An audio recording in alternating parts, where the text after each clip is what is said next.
va parler du temps, qui est un concept fondamental dans notre métaphysique. Alors, on va pas parler du temps comme on le voit un petit peu partout avec des auteurs comme Saint-Augustin, Aristote, Husserl, Bergson. On va pas parler de temps comme on en entend parler aussi dans la physique, avec Newton, avec Galilée, avec Einstein. Non, aujourd'hui, on va parler du temps à partir des modèles qu'on a déjà développés, modèle 1, modèle 2, modèle 3, et le dernier modèle qu'on avait esquissé lors d'un hors-série précédent. On va montrer ainsi qu'il existe au moins deux conceptions fondamentales du temps. Une conception du temps qui serait, je dirais, souveraine, modèle 1, modèle 2, modèle 3, temps duquel découleraient les autres éléments que sont les personnes et les mondes. Et enfin, dans le modèle 4, on montrera que le temps est peut-être une figure émergente en fait des mondes et des personnes dans le modèle 4 où justement on a affaire à une structure mathématique. Alors, rappel des premiers modèles. Le premier modèle, on l'avait vu assez longuement. Donc c'est un modèle intermondain avec plusieurs mondes. Un modèle chronologique dans lequel une personne naît, une personne meurt. Quand elle meurt, elle naît dans le monde suivant, etc. Donc ça, c'est le modèle 1. Le modèle 2, on l'a vu, c'est un modèle assez proche qui reprend la chronologie également de ce modèle et qui rajoute également une dimension non plus diachronique, mais une dimension synchronique. Et là, on définit ce qu'on appelle une ligne d'actualité. Ligne d'actualité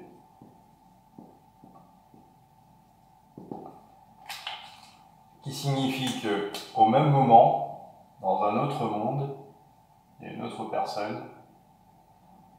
Alors, ça peut être un monde ultérieur, ça peut être un monde postérieur, ultérieur ou antérieur. Dans cette ligne d'actualité signifie qu'on est au même instant, en fait, intermondain. Ça, c'est des mondes WN, WN plus 1. Et là, on a un WN plus K, K étant un entier positif ou négatif, relatif.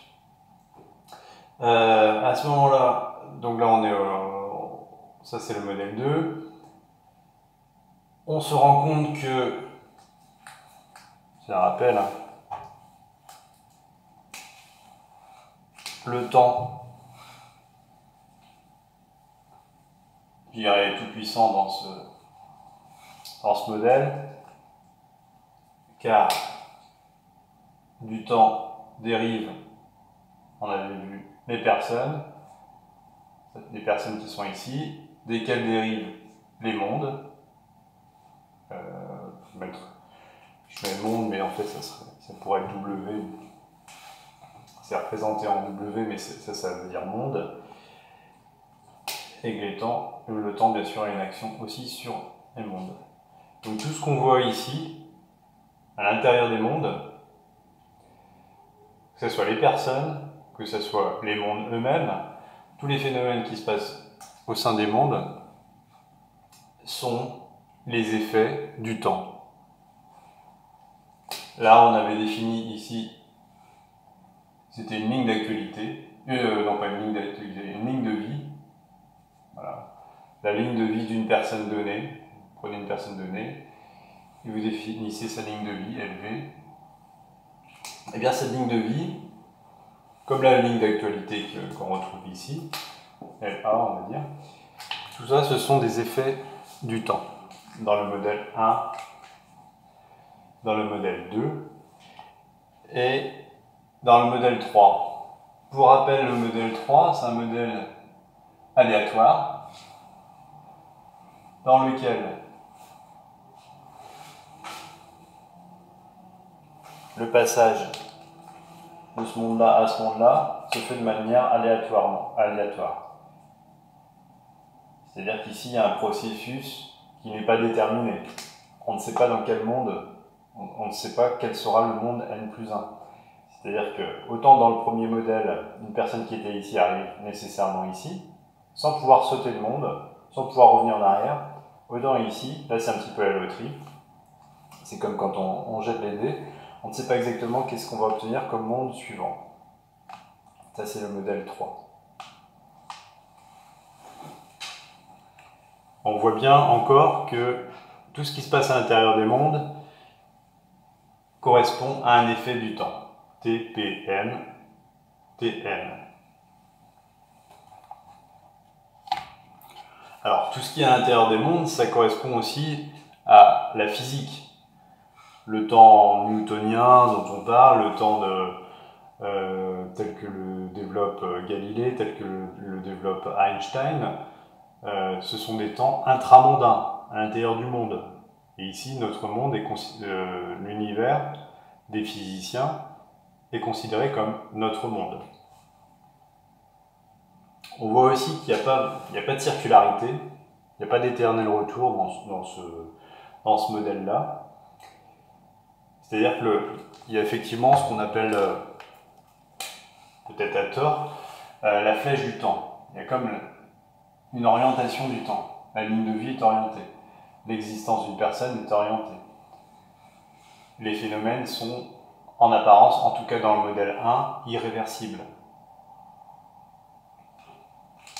Ce qui n'est pas à confondre avec le temps qui lui-même, le temps intramondain, est irréversible. Temps intramondain qui est différent du temps métaphysique.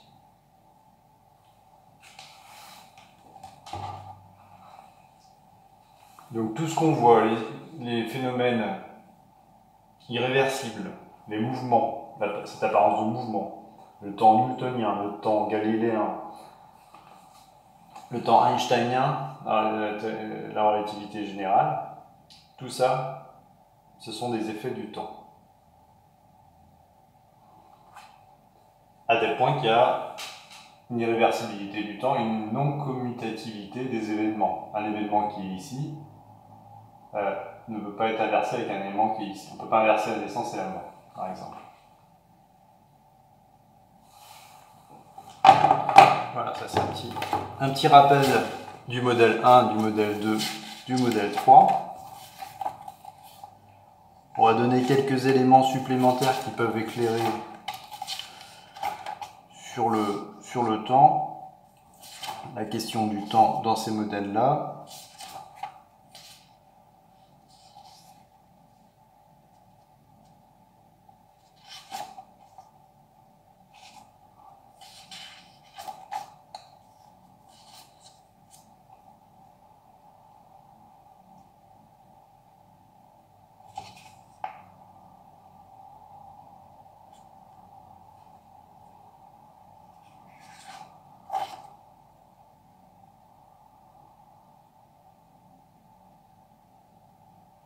Oui, on avait vu la question du néant, qui est souvent représentée par l'absence d'espace, l'absence de monde. Nous, on avait parlé plutôt d'impossible comme modalité d'absence de temps. Voilà pour... Alors, ce qui devient intéressant, c'est la notion de soupçon de suspicion. Là, on renvoie encore à un modèle qui est assez connu. C'est un modèle avec un temps qui est irréversible, avec quasiment une flèche du temps présentée sur la ligne de vie. Et déjà dans le modèle 2, puis dans le modèle 3, qui est aléatoire, on a des éléments qui laissent à penser que les choses sont peut-être pas aussi simples que ça. Le modèle 2, je rappelle, c'est un modèle dans lequel, par la ligne d'actualité,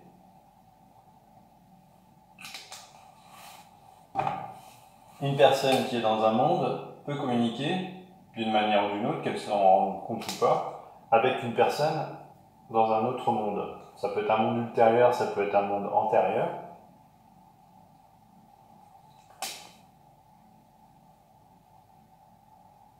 Via ce qu'on appelle la synchronicité altermondaine. Cette synchronicité altermondaine, finalement, on l'a mis en évidence, surtout avec le travail des artistes, le travail d'artistes, notamment d'écrivains. Là, je vous renvoie à la lecture de livres de Pierre Bayard, Il existe d'autres mondes, Demain est écrit, Le Titanic ne coulera pas, le Titanic coulera plutôt, et cette synchronicité fait que,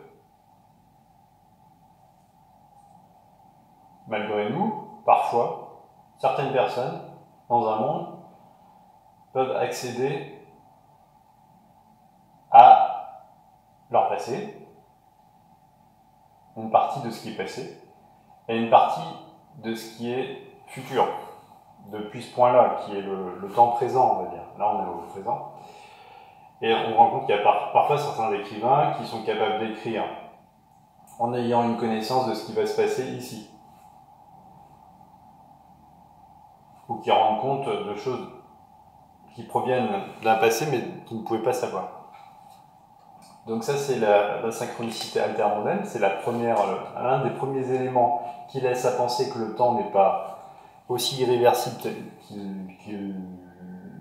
qu'il est, le temps intramondain. Le deuxième élément, c'est le modèle 3. Alors, le modèle 3, on a vu, c'est le modèle aléatoire. Une personne qui est ici passera dans un autre monde, comme dans le modèle 1. Par contre, le passage dans ce monde-là n'est pas déterminé. Il est aléatoire. À tel point qu'on peut se demander si dans le monde suivant, on va retrouver une personne qu'on a connue ici. Par exemple, il existe deux personnes qui se connaissent très bien ici. Il y en a une qui meurt avant l'autre. Est-ce que la première qui meurt va arriver ici ? Bien, ce modèle-là indique que comme il y a une multitude de mondes, infinie de mondes, la probabilité de retrouver une personne dans le monde suivant est très très faible. La probabilité, c'est 1 sur l'infini, de retrouver, si on considère qu'il y a une infinité de mondes, la probabilité de retrouver une personne au monde suivant, on pourrait penser, à premier abord, que cette probabilité est très très faible, 1 sur l'infini, c'est-à-dire à peu près 0. Mais pourtant, quand on multiplie par le nombre de mondes possibles, il est possible que cette probabilité augmente et soit proche de 1. Alors après, ça dépend qu'est-ce qu'on entend par l'infini. La véritable question, c'est quel est l'infini ?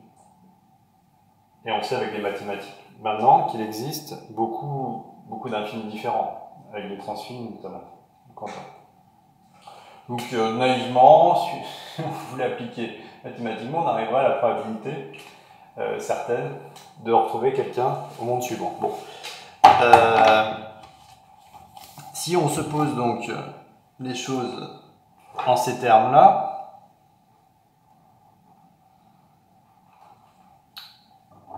on se rend compte que finalement, la symétrie qui consistait à penser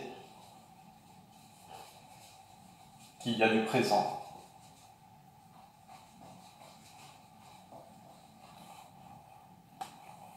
ou plutôt la dissymétrie dans un monde, représenter un monde, une personne dans ce monde-là, ça c'est le présent. Et dans un monde, il y a comme une dissymétrie entre le futur,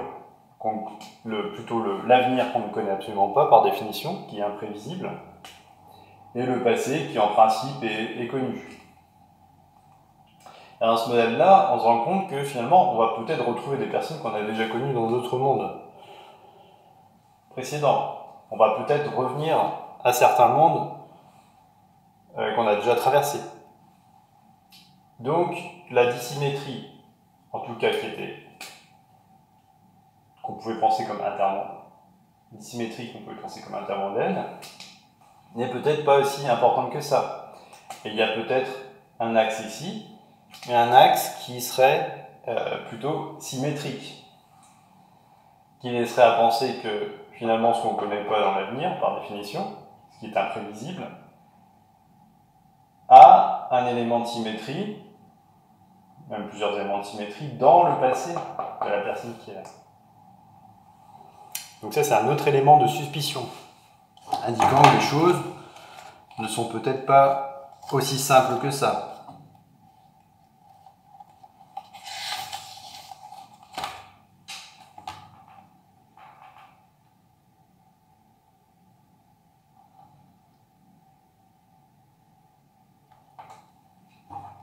Et d'ailleurs, quand on étudie un petit peu la psychologie, ou quand on étudie les œuvres littéraires, notamment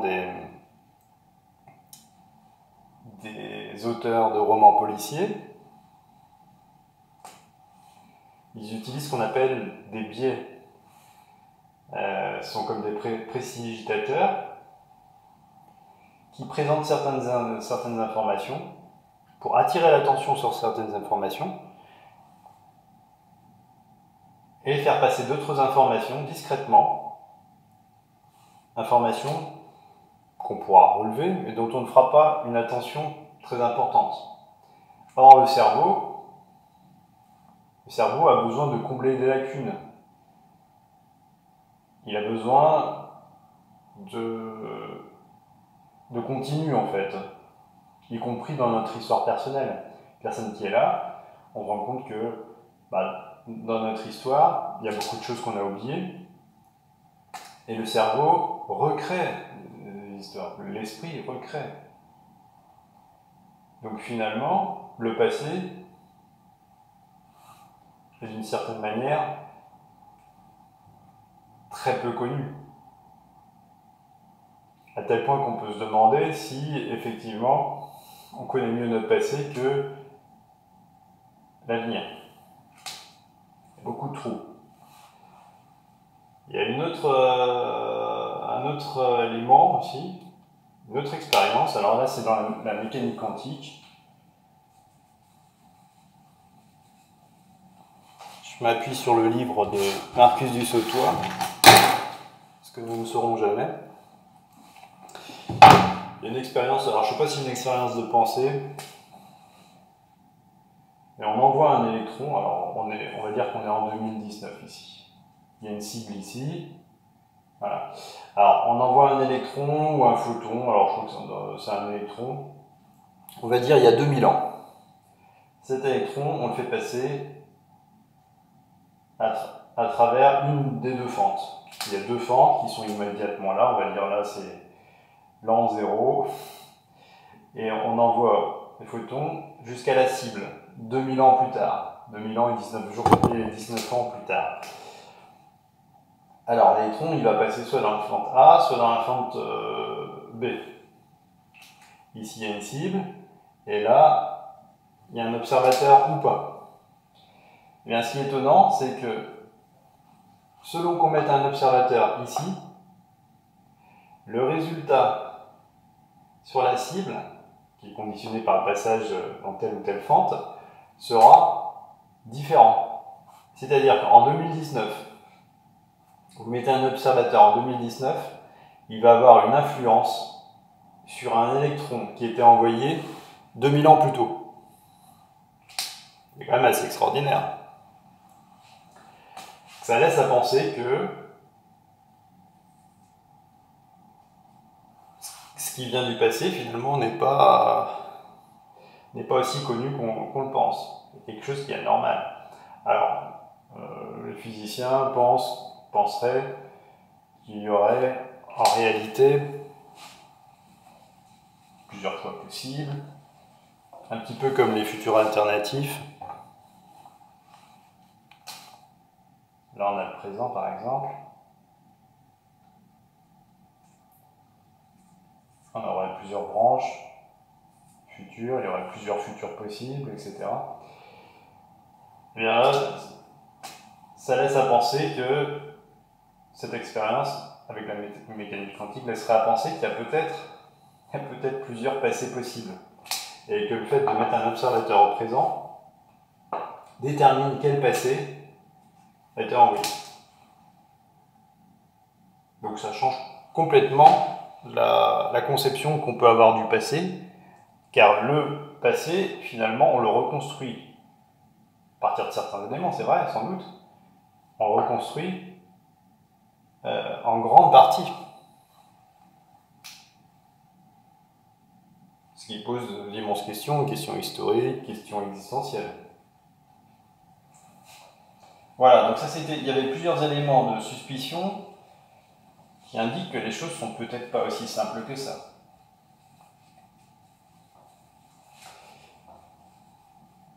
Voilà l'état des lieux jusqu'au moment où je vais vous présenter le modèle 4. Alors ce modèle 4, j'en ai parlé dans une des émissions précédentes. Ce modèle 4 vient d'un rêve. Et ce rêve, j'en avais parlé. Je rêvais ici. Voilà. Alors, je rêvais que j'étais dans une chambre. Mais dans mon rêve, cette chambre était légèrement différente de la chambre dans laquelle j'aurais dû me retrouver. Il y avait une légère différence. Il y avait un delta, une différence. Eh bien, cette légère différence laisse à penser que les choses ne sont pas telles qu'elles paraissent. Et qu'il existe peut-être une multitude, une infinité, on peut imaginer, d'autres mondes où il y aurait toute petite différence.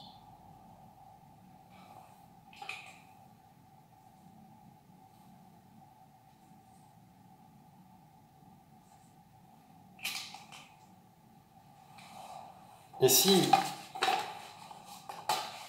on cumule toutes ces différences,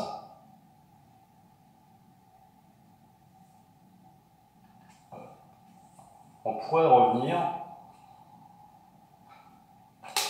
à une structure. Alors là, je ne vais pas forcément bien représenter.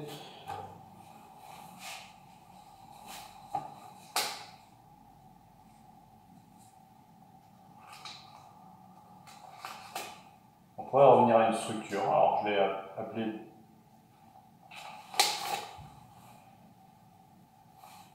structure mathématique par défaut. Il n'y avait pas d'autre nom. WP, W pour World, P pour personne, donc on a W ici, on a une personne ici. SWP, une structure de laquelle pourrait ensuite découler toutes les infinités de mondes, W, alors WI, PI, PJ,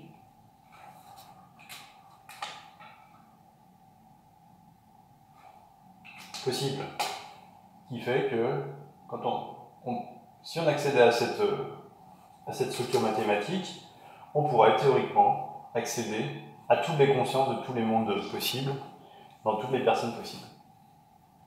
Alors notons aussi, c'est un rappel par rapport à l'émission précédente, que c'est parce qu'on est dans le temps, on pense qu'on est dans le temps, qu'on ne peut pas accéder à la conscience de quelqu'un d'autre. On peut juste accéder à sa propre conscience. Et c'est pour ça aussi que les machines, l'intelligence artificielle, qui est mal nommée intelligence artificielle, n'a pas de conscience. Car cette intelligence artificielle, ces machines ne sont pas vraiment dans le temps, ne peuvent pas accéder à d'autres consciences.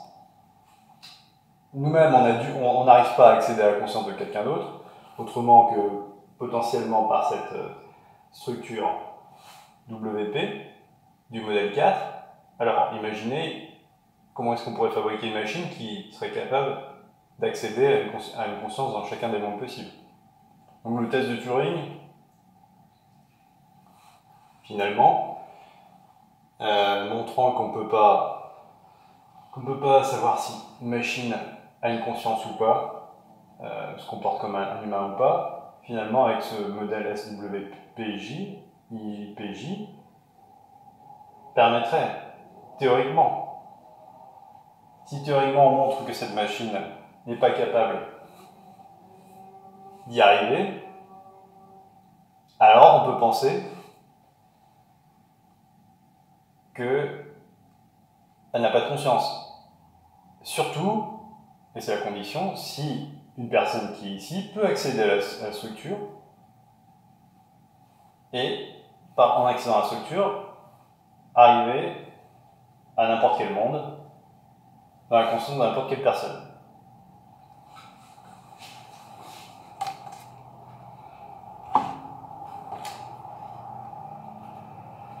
Alors, ce qui est important dans ce modèle-là, je vais peut-être un petit peu c'est le temps. On va revenir à notre sujet, le sujet du temps. Qu'est-ce que le temps dans ce modèle-là, le temps est émergent.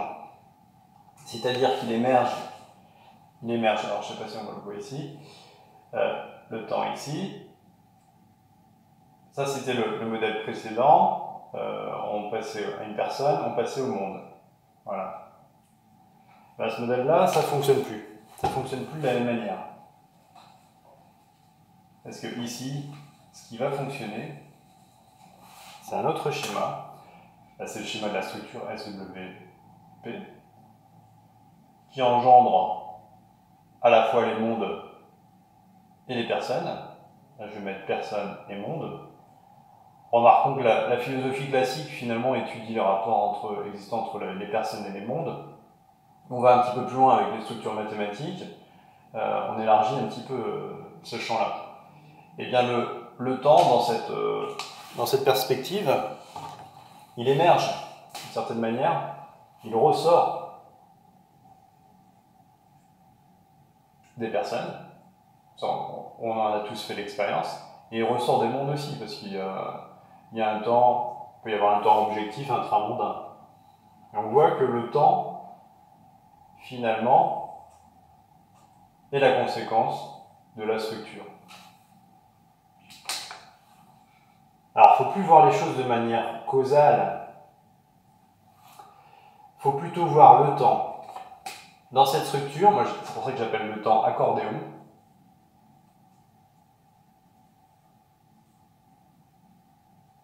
C'est le temps accordéon. Il fait ça. C'est un temps qui donne de l'ordre. Là, il faut imaginer qu'il y a un monde avec une position. Ici, il y a l'âme, on va dire, une personne, ici. Et il faut imaginer ça comme une série. Voilà, ici, il y a le même monde avec la même personne. Eh bien, le temps, accordéon, il donne l'impression d'un certain ordre.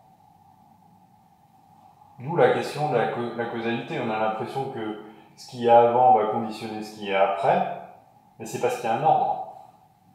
Parce que le temps donne l'impression d'un ordre. Entre ici et ici, par exemple, une âme qui est ici, la même âme qui est juste ici après.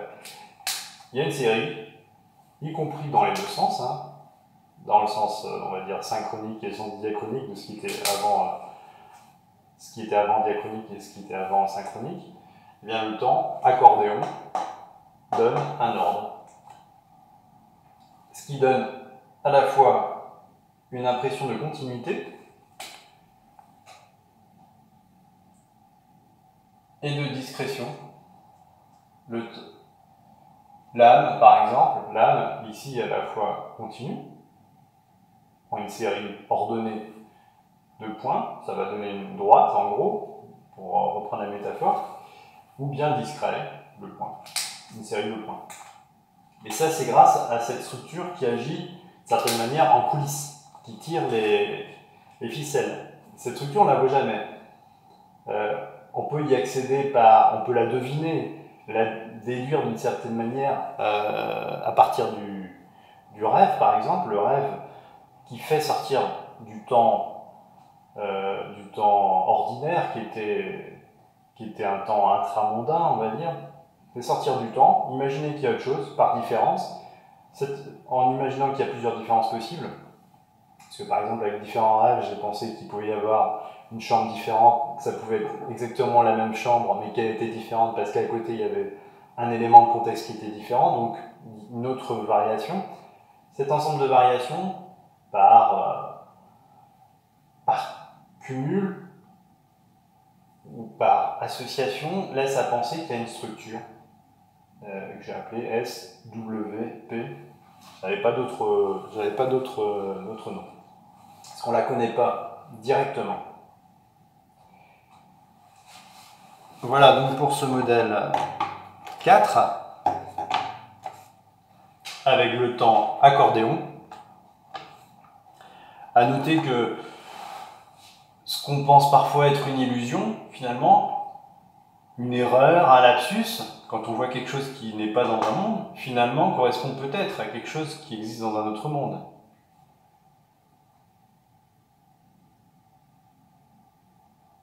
Et qu'on a peut-être malgré nous une connexion à ces autres mondes, à ces autres personnes.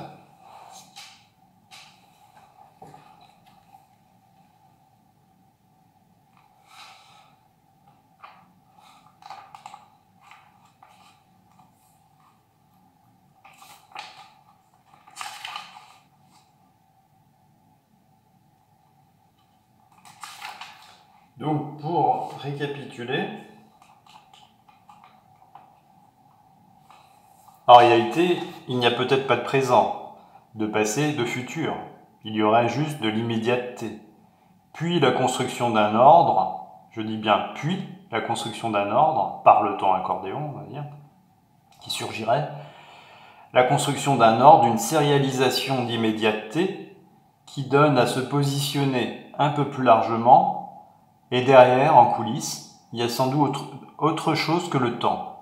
Il y a peut-être, et le rêve nous y conduit, m'y aura conduit nous 2 fois, une structure, comment la nommer autrement, qui effectue toutes les possibilités que nous pouvons imaginer, dont une partie infime, mais non négligeable pour nous, se résolve en nous jusqu'à nous donner cette impression de continuité, de flux, vers un avenir imprévisible depuis un présent en principe connu et depuis un passé en réalité plus que jamais troué en nous-mêmes.